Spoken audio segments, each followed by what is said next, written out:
வணக்கம். சித்திரை திருவிழா.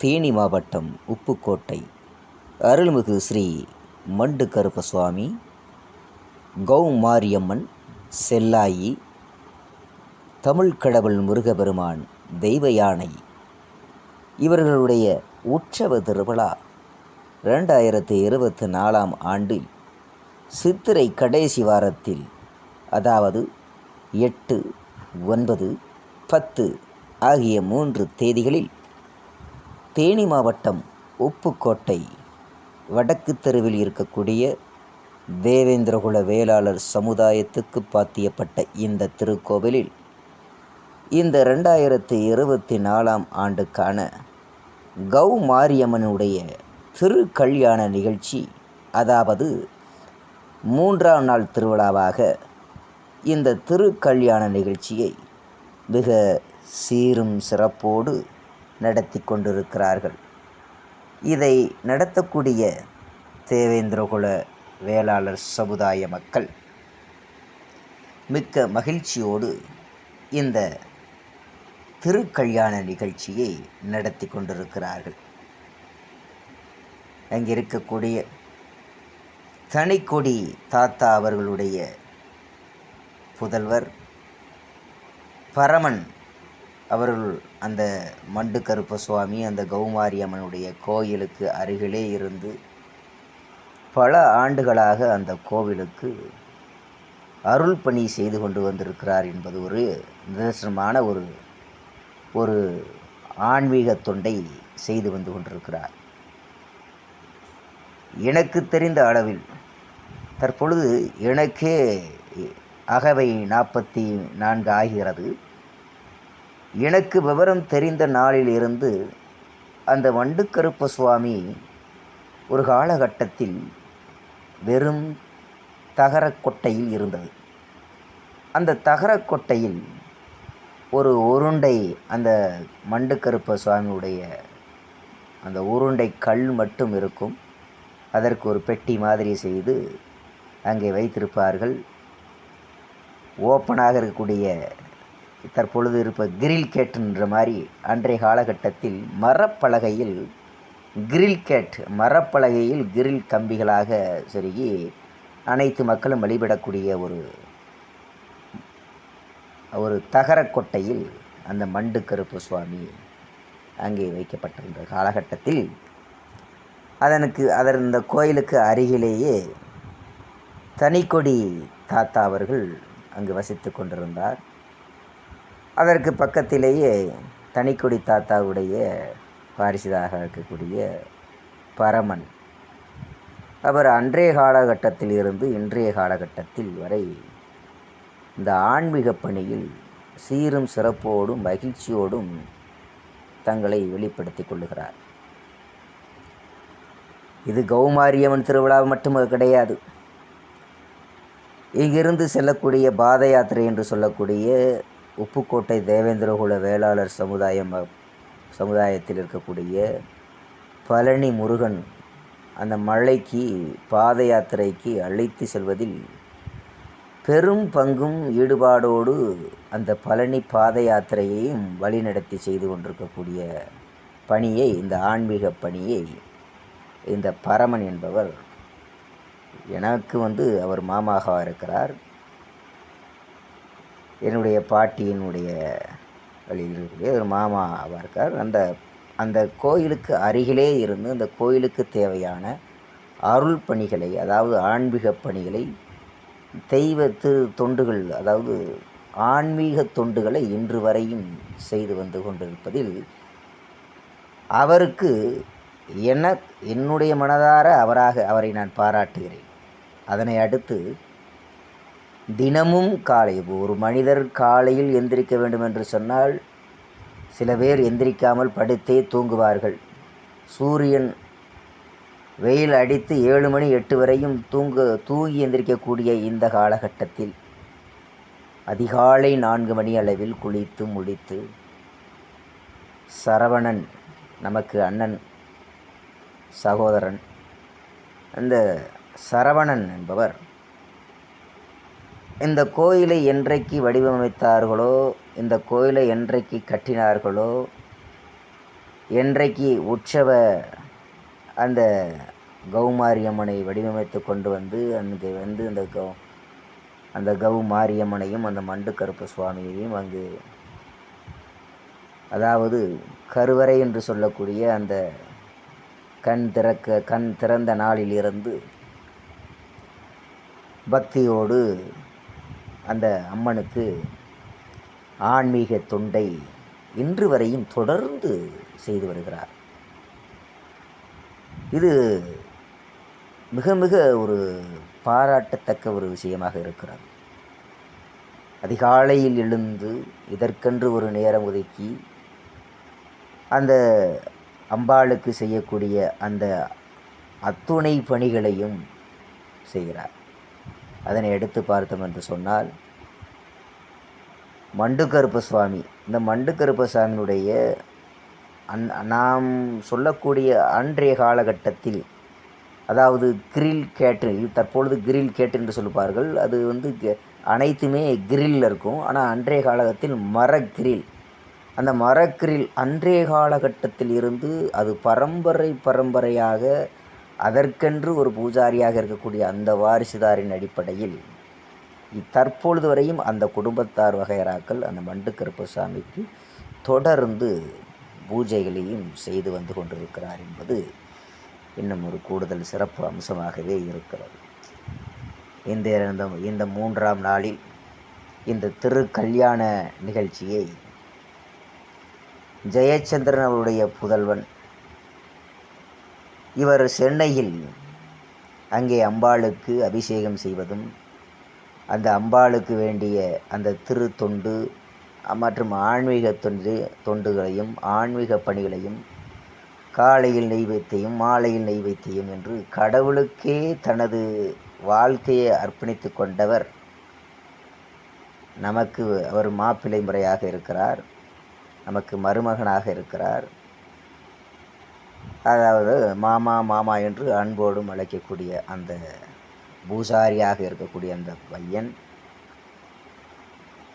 சென்னையில் அம்பாளுக்கு பூஜைகள் புனஸ்காரங்கள் எல்லாம் செய்து ஆன்மீக பணியை செய்துவிட்டு ஆண்டுதோறும் சித்திரை திருவிழா கொண்டாடுவதற்கு இந்த கடைசி வாரத்தில் சரியாக உப்புக்கோட்டைக்கு வந்து இந்த அம்பாளுக்கு செய்ய வேண்டிய அத்துணை காரியங்களையும் அத்துணை சடங்கு சம்பிரதாயங்களையும் தான் நின்று முன்னின்று நடத்தி தன்னை முழு உடம்பையும் தன்னுடைய முழு பலனையும் அங்கே அம்பாளுக்காக காசு பணம் என்று பார்க்காமல் இந்த சமுதாய மக்களுக்கு, இந்த மக்களுக்கு, இந்த உப்புக்கோட்டை மக்களுக்கு அவர் உப்புக்கோட்டை என்பது ஒரு இவர் இந்த பையன் உப்புக்கோட்டை அந்த கௌமாரியம்மனுக்கு கிடைத்த ஒரு பொக்கிஷம் அப்படி என்று தான் சொல்ல வேண்டும். அந்த அளவுக்கு இவர் சென்னையில் ஆன்மீக பணியை செய்து வந்தக்கூடிய இந்த சிறு பையன் இன்றைக்கு பார்த்தீங்கன்னா இந்த பூஜை புனஸ்காரம்லாம் செய்யணும்னா ஒரு புரோகிதரவோ ஒரு அந்தனரையோ கூட்டு வந்து இந்த திருக்கல்யாண நிகழ்ச்சியை நடத்த வேண்டும் என்று சொன்னால் கிட்டத்தட்ட அவருக்கு மட்டும் 1,00,000 ரூபாய் நாம் கொடுக்க வேண்டியதாக இருக்கும். பட்ஜெட் அந்த மாதிரியுடைய பட்ஜெட்டு தான் இருக்கக்கூடிய காலம்.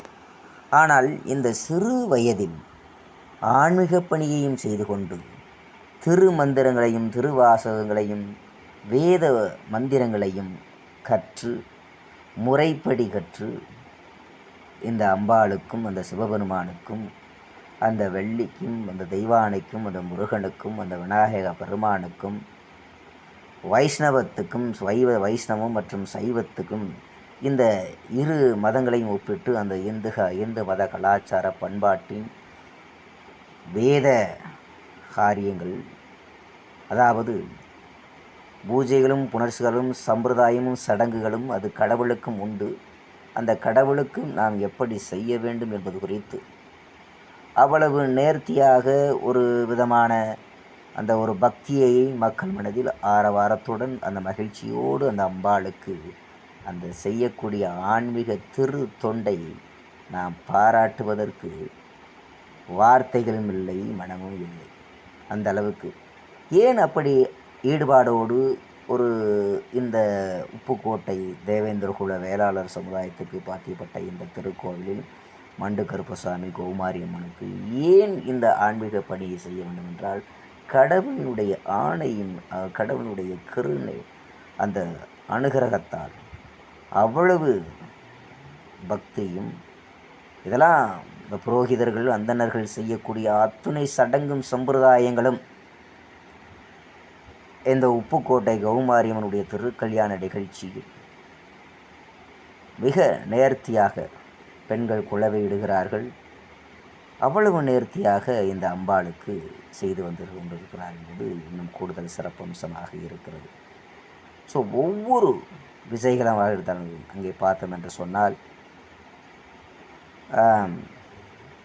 புக்கோட்டை வடக்கு தெருவில் அருமையாக அங்கே இருக்கக்கூடிய மக்களுக்கு காஃபி, ஒரு டீ, ஒரு காஃபி ஒரு டீ என்று சொன்னால், நாகலட்சுமி அக்கா, நமக்கு அக்கா, அது இந்த புக்கோட்டை கிராமத்தில் பாலா தேநீர் கடை என்று உலகமே அறியக்கூடிய வகையில் அந்த பகுதியில் அருமையான டீ, நல்ல டீ, சுவையான டீ, அது போன்ற டீ, காஃபி மக்களுக்கு சுவையான ஒரு காஃபி கொடுக்கிறது. நான் காஃபி சாப்பிட்ருக்கேன், அதனால் நான் சொல்கிறேன். நான் அவ்வளவு அருமையாக போடக்கூடிய அந்த கை திறன், அந்த கை பக்குவம் இந்த கௌமாரி அம்மாவுக்கு பால் பாயாசம் செய்திருக்கிறார்கள். அவர்களே பால் பாயாசம் செய்திருக்கிறார்கள் என்று அது கூடுதல் சிறப்பம்சமாக இருக்கிறது. கல்யாணம் என்று சொன்னால் பாயாசம் இல்லாத ஒரு திருக்கல்யாணமாக, கல்யாண வீட்டில் பாயாசம்தான் அங்கு சொல்லப்படும். அந்த பக்தர்களுக்கு அவர்கள் பால் பாயாசம் செய்து வைத்திருந்திருக்கிறார் இந்த அவருடைய அருள்கொடை. அதற்கு அடுத்தல் போல் பார்த்தோம்னா, மலர்கொடி எனதுக்கு அக்கா வேண்டும். அவர்களுடைய அந்த ஆன்மீக பணி பார்த்திங்கன்னா, அந்த உப்புக்கோட்டை கிராமத்தினுடைய தலை குடும்பன் வாரிசு அப்படின்னு சொல்லக்கூடிய அந்த தலை குடும்பன் வகையறாக்களிலிருந்து வந்து அவர்களுடைய ஆன்மீக பணி செய்கிறாங்க. தலைவர் பொண்டுச்சாமி என்பவர் இந்த ஊர் கிராமத்தை நாட்டாமையாக இருந்து வழிநடத்தி கொண்டு வந்திருந்தவர். அதன் பின்பு அதனுடைய நிர்வாகத்திறன், நிர்வாக பொறுப்புகள் அனைத்தையும் பரமன் என்ற பொன்னையா தேவேந்திரகுல வேளாளர் சாதி நாட்டாமை என்ற கட்டமைப்பில் அவர் கொடுத்துவிட்டு அவர் தன்னுடைய ஓய்வு காலத்தை தொடங்கினார்.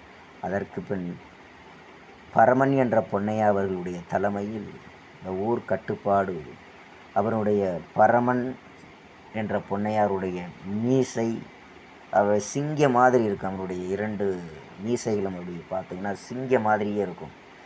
அவருடைய வீரம், அவருடைய இளமையினுடைய வீரம், அந்த இளமையில் அவருடைய கம்பீரம் மற்ற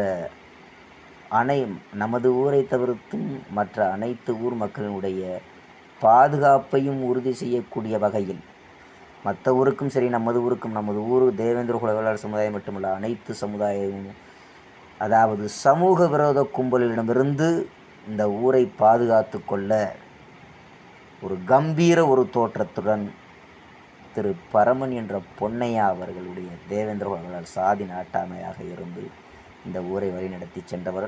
அந்த குடும்பத்தினுடைய அந்த வகையறாக்களினுடைய அந்த குடும்பத்தில் இருந்து வந்தவர் தான் அக்கா மலர்கொடி அக்கா.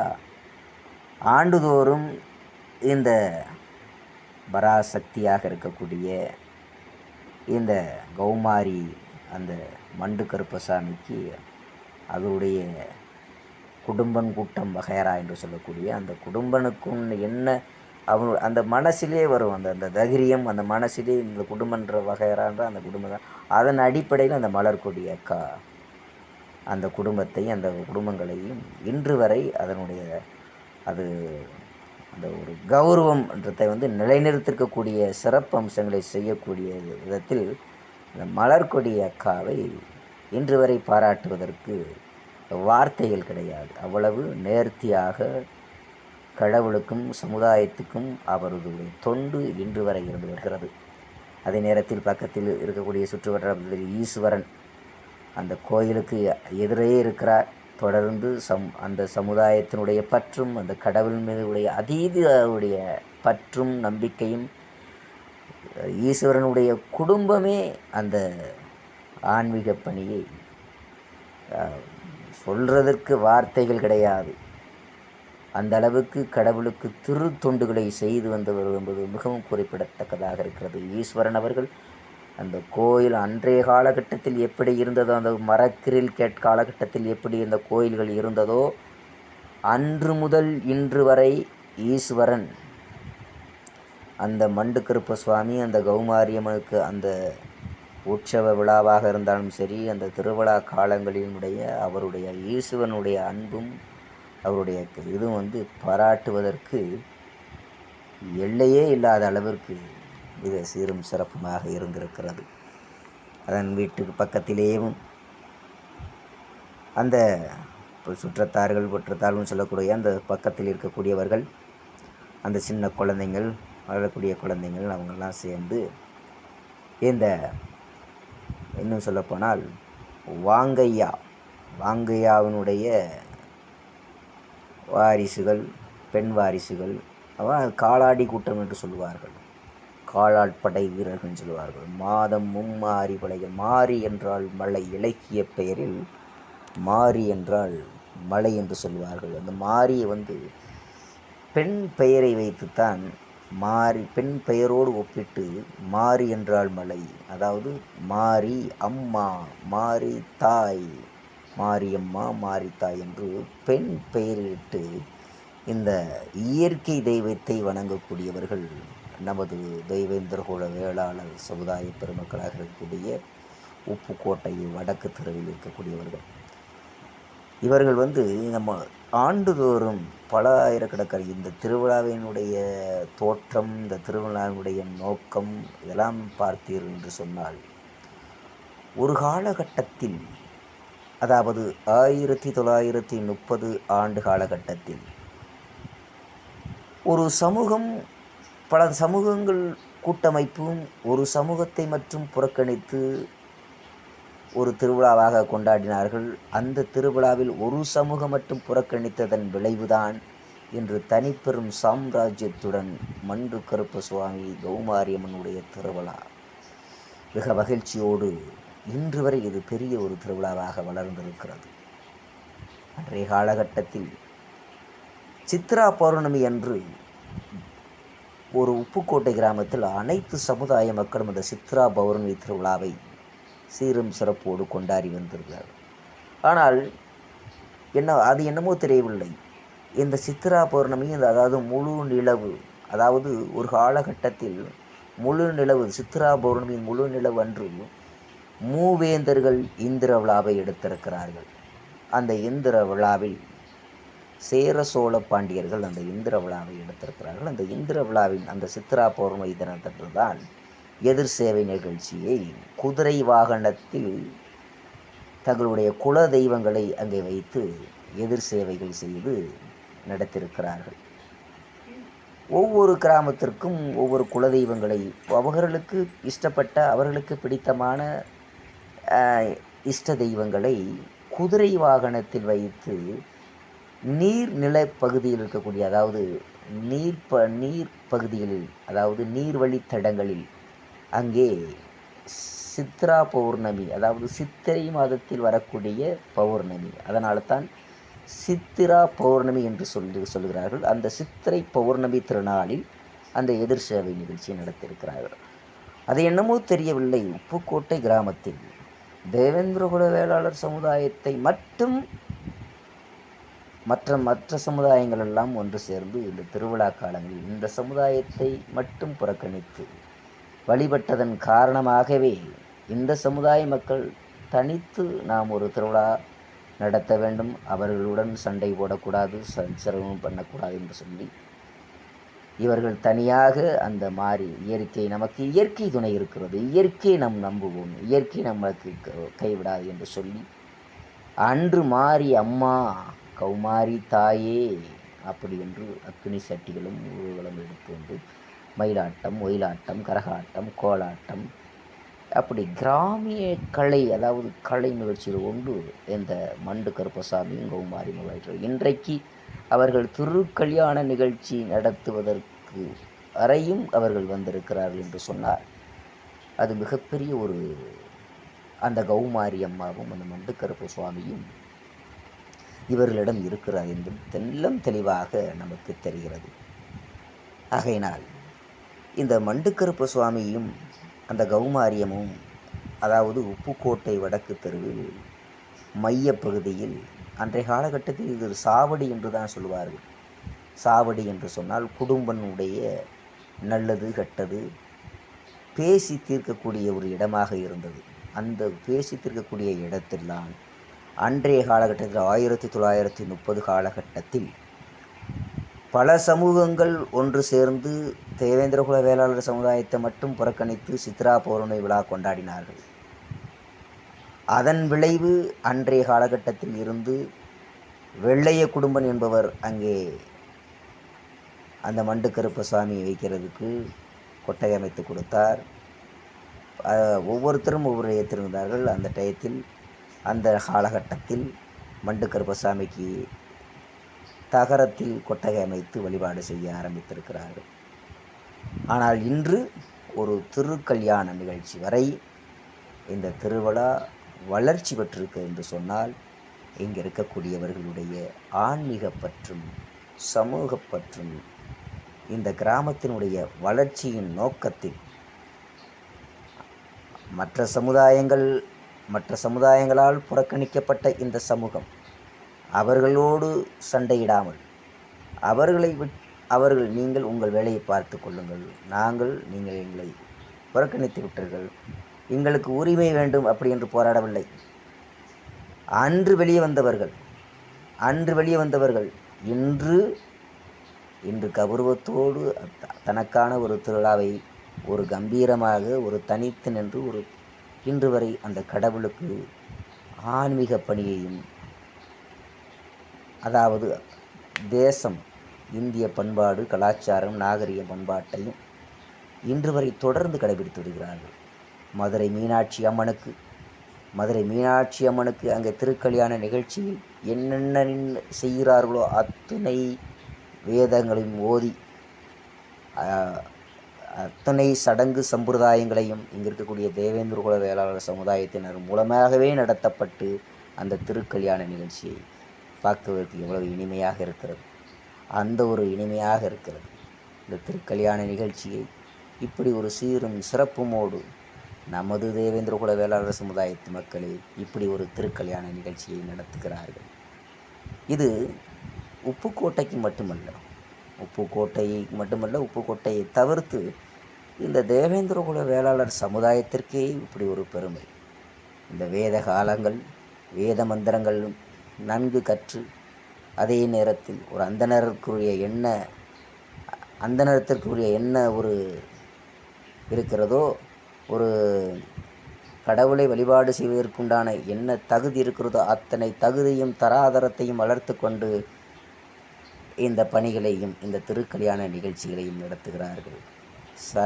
அண்ணன் சரவணனும் மாப்பிள்ளை ஜெயச்சந்திரன் மாமாவுடைய புதல்வன் அவர்களும் இந்த ஆன்மீக பணியை, இந்த திருக்கல்யாண பணியை இன்று வரை செய்து கொண்டிருக்கிறார்கள் என்று சொன்னால் எவ்வளவு பார்ப்பதற்கு இவ்வளவு மகிழ்ச்சிகரமாக இருக்கிறது. கௌமாரியம்மனுக்கு இந்த திருக்கல்யாண நிகழ்ச்சியை உப்புக்கோட்டை வடக்கு தெருவில் இருக்கக்கூடிய பெண்கள் மகிழ்ச்சியோடு கலந்து கொண்டு இந்த திருக்கல்யாண நிகழ்ச்சியை நடத்துகிறார்கள்.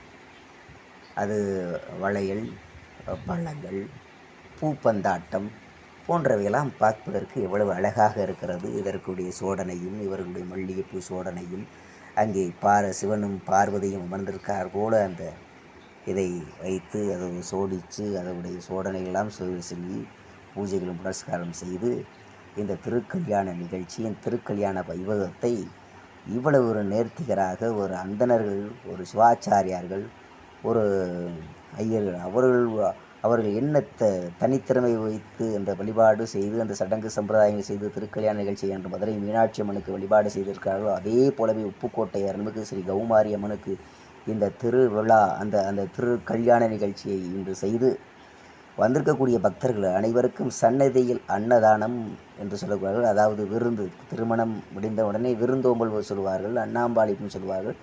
அந்த கௌமாரியம்மன் கோயில், அந்த மண்டுக்கருப்பசாமி கோவிலே வரக்கூடிய பக்தர்களுக்கு திருமணம் முடிந்து அவர்களுக்கு விருந்து உபசரித்தலும் செய்து மொய்யும் எழுதியிருக்கிறார்கள். செய்முறை செய்யக்கூடிய அந்த பண்பும் அந்த கலாச்சாரமும் இந்த 2024 இது நடத்தியிருக்கிறார்கள். அப்போ கௌமாரியம்மனுடைய திருவிழா 3வது நாள் இன்று வெகு சிறப்பாக செய்திருக்கிறார்கள். இந்த 2024 ஆண்டில் அருள்மிகு ஸ்ரீ கௌமாரியம்மன் மண்டுக்கருப்ப சுவாமியினுடைய இந்த கோயிலில் திருக்கல்யாண நிகழ்ச்சி இன்றைய 3வது நாளில் மிக சிறப்பாக மகிழ்ச்சியோடு மக்கள் அனைவரும் சேர்ந்து இந்த திருக்கல்யாண நிகழ்ச்சியை நடத்தியிருக்கிறார்கள். அந்த கௌமாரியம்மனுக்கு திருக்கல்யாண நடத்தி எல்லாருக்கும் அந்த மஞ்சள் குங்குமம், வெற்றிலை பாக்கு இது அனைத்தும் வந்த பக்தர்களுக்கு அந்த பூசாரிகள் அந்தனர்களாகவே மாறிவிட்டார்கள். தேவேந்திர குல சமுதாய மக்கள் எவ்வளவு சிறப்பாக இருக்கிறது பார்ப்பதற்கு, எவ்வளவு மகிழ்ச்சிகரமாக இருப்பது என்று சொன்னால் இது மேலும் இன்னும் மென்மேலும் தொடர வேண்டும் என்று நமது கடையரி டிவியின் சார்பாக மனதார வாழ்த்துகிறோம், பாராட்டுகிறோம். மக்களுக்கு எப்பொழுதும் நம் துணையாக நிற்போம். தேவேந்திர குல வேளாளர் சமுதாயம் மட்டுமல்ல, நமது நட்பு சமுதாயங்களும் வாழ்க்கையில் முன்னவரும் குறையாத செல்வமும் நோய் நொடி இல்லாமல் வாழ வேண்டும் என்று தேவேந்திர குல வேளாளர் நட்பு சமுதாயங்களுக்கும் நாம் வேண்டிக் கொள்கிறோம். நம்மளுடைய சுயசாதி பற்று பிரசாதி நட்பாக இருந்து நாம் அடுத்த வரக்கூடிய 2025 கௌமாரியம்மன் நாம் செல்வ செழிப்போடு இருக்கவும், நல்ல மழை பெய்ய வேண்டியும், நோய் நொடி இல்லாமல் குறைவில்லாத செல்வம்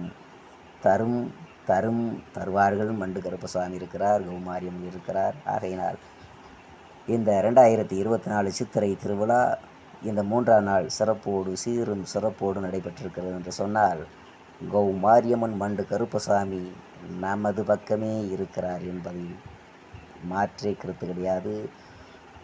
ஓம் பராசக்தி, ஓம் பராசக்தி, மண்டுக்கருப்பசுவாமி, ஓம் மண்டுக்கருப்பசுவாமி, மண்டுக்கருப்பசாமி கௌமாரியம்மனுடைய திருவிழா நல்வாழ்த்துக்களை கூறி உங்களது கடையர் மீடியாவின் சார்பாக நன்றி கலந்த வணக்கங்களை தெரிவித்துக் கொள்கிறோம். நன்றி நன்றி நன்றி. வணக்கம். சித்திரை திருவிழா தேனி மாவட்டம் உப்புக்கோட்டை அருள்மிகு ஸ்ரீ மண்டுக்கருப்பசுவாமி